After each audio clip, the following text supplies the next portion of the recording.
வணக்கம். நாம இன்னைக்கு பேச போற விஷயம் நீங்க பகிர்ந்துகிட்ட அந்த ஒட்டப்பட்ட வார்த்தைகள் குறிப்பிலிருந்து வந்தது. உண்மையிலே படிச்சதும் மனசு ரொம்ப பாதிச்ச ஒரு விஷயம் அது. ஒரு அவசர சிகிச்சை பிரிவை யோசிச்சு பாருங்க. ஒருத்தரோட இதயம் நின்னுடுச்சு. மருத்துவர்கள் போராடிக்கிட்டு இருக்காங்க. அந்த ஒரு இக்கட்டான நேரத்துல ஒரு உயிரை காப்பாத்த முடியுமா முடியாதான்னு அவங்க எப்படி தீர்மானிக்கிறாங்க? இதுக்கு பதில் ஆச்சரியமா இருக்கு, நம்ம கண்கள்ல இருக்குன்னு உங்க குறிப்பு சொல்லுது. சரி, இதை நம்ம இன்னும் கொஞ்சம் ஆழமா பார்க்கலாம். ஒரு மனுஷனோட வாழ்வுக்கும் சாவுக்கும் நடுவுல இருக்க அந்த மெல்லிய கோட்ல ஒரு கண்ணோட சின்ன அசைவு ஒரு மருத்துவரோட முடிவை எப்படி மாத்துது? வாங்க, இதுக்குள்ள இருக்க மருத்துவ உண்மைகளை நம்ம அலசலாம். உங்க ஆதாரத்தோட முதல் வரியே ரொம்ப சக்தி வாய்ந்ததா இருக்கு. கண்ணில் இன்னும் அந்த ஒளி மிச்சம் இருந்தால் அதன் அர்த்தம் மூளைக்கு இன்னும் மின்சாரம் போய்க்கொண்டிருக்கிறது என்பதுதான். இதை நான் படிக்கும்போது இது ஏதோ சாதாரணமா கண்ணு சிமிட்டுற மாதிரி நினைச்சேன். ஆனா இது அதில்ல இல்லையா? இதோட மருத்துவ முக்கியத்துவம் என்ன? இங்கதான் விஷயமே ரொம்ப ஆழமாகுது. இங்க சொன்ன மாதிரி இது ஒரு சாதாரண அனிச்சை செயல் இல்ல. மருத்துவத்துல இத பியூபிலரி லைட் ரீஃப்ளெக்ஸ்னு சொல்லுவோம். அதாவது கண் பாவை ஒளி எதிர்வினை. ஒருத்தரோட இதயம் நின்னுட்டா கூட, அதாவது ரத்த ஓட்டம் நின்னுட்டா கூட, சில நிமிஷங்கள் வரைக்கும் மூளையோட சில பகுதிகள் உடனே செயலிழக்காது. குறிப்பா மூளைத்தண்டு, அதாவது பிரெயின் ஸ்டெம். மூளை தண்டா, அது ஏன் அவ்வளவு முக்கியம்? மூளை தண்டு தான் நம்ம பரிணாம வளர்ச்சியோட அடித்தளம். அதுதான் நம்ம மூளையோட ரொம்ப ரொம்ப பழமையான ஒரு பகுதி.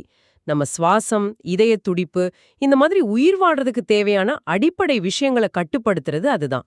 நம்மள உயிரோட வைக்க போராடுற கடைசி ஒரு பாதுகாப்பு அரண் அதுதான் சொல்லலாம். அதனால தான் ஆக்சிஜன் குறையும் போது கூட மத்த பகுதிகள் செயலிழந்தாலும் இந்த மூளைத்தண்டு கடைசி வரைக்கும் போனாடும். ஓ, அப்போ இதயம் நின்னுட்ட பிறகும் மூளையோட அந்த ஆதிப்பகுதி நான் இன்னும் உயிரோட இருக்கேன்னு ஒரு சமிக்ஞை அனுப்புது.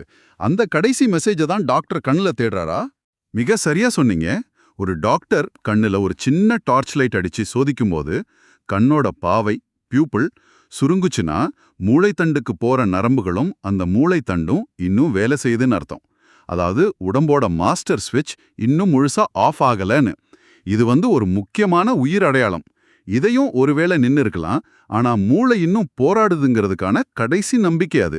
இந்த நம்பிக்கை கிடைச்ச உடனே ஒரு மருத்துவரோட மனநிலையும் செயல்பாடும் இப்படி மாறும். உங்க ஆதாரம் சொல்லுது இன்னும் வாய்ப்பு இருக்குன்னு உணர்ந்து சிபிஆர் மூலமாவோ ஊசிகள் மூலமாவோ தீவிரமான மாற்று வேலைகளை உடனே தொடங்குவார்னு. அந்த ஒரு நொடியில எல்லாமே மாறிடுது இல்லையா? நிச்சயமா. அந்த தருணம் ஒரு மருத்துவரோட வாழ்க்கையில ரொம்ப ரொம்ப அழுத்தமானது. ஒரு பக்கம் கடிகாரம் ஓடிக்கிட்டே இருக்கும். ஒவ்வொரு நொடியும் மூளை செல்கள் ஆக்சிஜன் இல்லாம சாக ஆரம்பிக்கும்.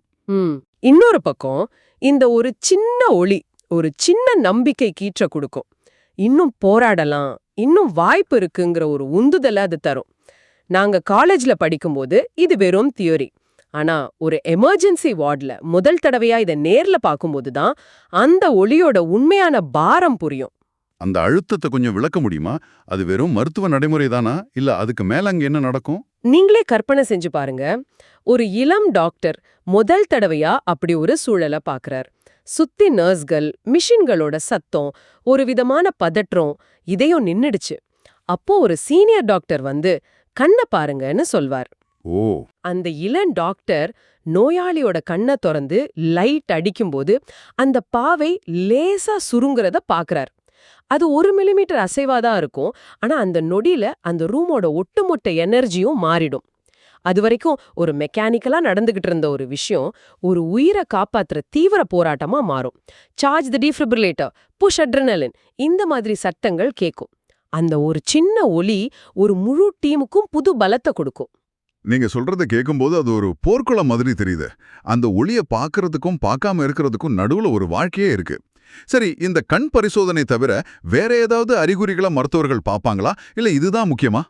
வேற சில அறிகுறிகளும் இருக்கு. உதாரணத்துக்கு வலிக்கு உடம்பு எதிர்வினையாற்றுதா இல்ல சுவாசிக்க முயற்சி பண்றாங்களான்னு பாப்பாங்க. ஆனா இந்த கண் பாவை எதிர்வினை ரொம்ப நம்பகமானது, வேகமானது. ஏன்? ஏன்னா கண் மூளையோட நேரடி நீட்சின்னு சொல்லலாம். அதனால மத்த அறிகுறிகள் சில சமயம் குழப்பமா இருக்கலாம். ஆனா இந்த ஒளி எதிர்வினை மூளைத்தண்டோட செயல்பாட்ட நேரடியா சந்தேகமே இல்லாம காட்டும். அதனாலதான் அந்த அவசர நேரத்துல மத்த டெஸ்ட்லாம் செய்ய நேரம் இல்லாதப்போ நம்ம உடம்பே தனக்கான ஒரு டயக்னாஸ்டிக் டூலா செயல்படுது. கண் மூளையோட ஜன்னல் மாதிரி நான் இன்னும் இங்கதான் இருக்கேன்னு சொல்லுது. சரி, இப்போ நாணயத்தோட மறுபக்கத்தை பார்ப்போம். அந்த நம்பிக்கை தர்ற ஒளி அங்க இல்லைன்னா என்ன நடக்கும்? கண் விழி பூத்து விடுன்னு உங்க ஆதாரம் சொல்லுது. அப்படி பூத்து போவதுன்னா என்ன? அது ஏன் ஒரு உறுதியான ஒரு இறுதி முடிவை குறிக்குது? கண்விழி பூத்து போவது, அதாவது கிளவுடி கார்னியா, ஒரு தவிர்க்க முடியாத உடலியல் மாற்றம். நம்ம கண்ணுக்கு முன்னாடி இருக்கிற அந்த கண்ணாடி மாதிரி இருக்கிற பகுதி தான் கார்னியா. அது உயிரோட தெளிவா இருக்கிறதுக்கு அதுக்கு தொடர்ச்சியா ஆக்சிஜனும் ஈரப்பதமும் தேவை. சரி. இது கண்ணீர்லேருந்து வெளியே இருந்தும் ரத்த ஓட்டம் மூலமா உள்ள இருந்தும் கிடைக்குது. இதயம் நின்னு உடம்புல ரத்த ஓட்டம் முழுசா நின்னுடும்போது இந்த சப்ளை கட் ஆயிடும். ஒரு நிமிஷம், இது எவ்ளோ வேகமா நடக்கும்? இதயம் நின்ன உடனேயா? உடனடியா நடக்காது, ஆனா ரொம்ப வேகமா நடக்கும். இதயம் நின்ன சில நிமிஷங்கள்ல இந்த மாற்றம் தெரிய ஆரம்பிச்சிடும். கார்னியால பல அடுக்குகள் இருக்கு. அதுல எண்டோதீலியம்னு ஒரு அடுக்கு இருக்கு.